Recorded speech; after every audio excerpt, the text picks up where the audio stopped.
Hello my fellow fanatics and welcome to another anime review. Today we take a look at the 2010 theatrical release of the space spaghetti western movie Trigun, Badlands Rumble, directed by Satoshi Nimura and produced by Madhouse.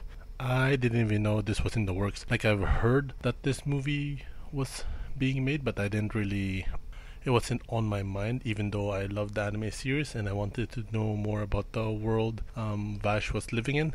So much to my surprise when it was finally released, and I eventually found a copy and voraciously checked it out. The story follows 20 years ago, where Vash was caught in between a bank robbery gone wrong, in which he ends up saving the culprits. Fast forward to the present, where Vash's action from that time finally caught up with him, and now he has to deal with the repercussions of his actions. The presentation of this movie is solid. It was nice to hear the voice actors again at their roles. They still got their zing, from Meryl's childish voice to Wolfwood's serious tone.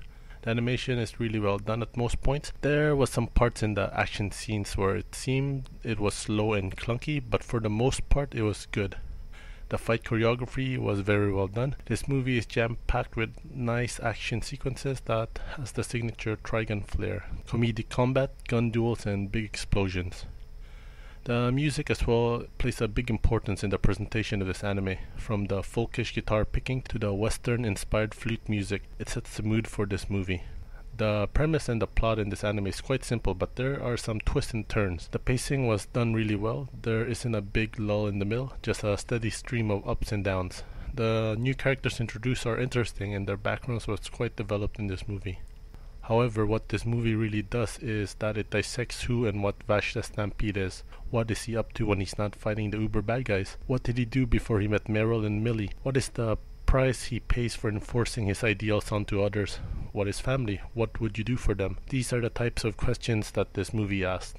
From the original anime series, this movie takes quite a serious tone from what I mentioned above. It explores the premise of cause and effect, family, and taking responsibility for one's actions. But even though the drive of this movie are quite serious topics, it still manages to be a good time for the people who don't want to dissect a movie like a thesis and just want to enjoy a Trigun movie. Overall, I am happy with this addition to the Trigun universe and hope to create new ones. Thanks for watching and hope to see you soon again.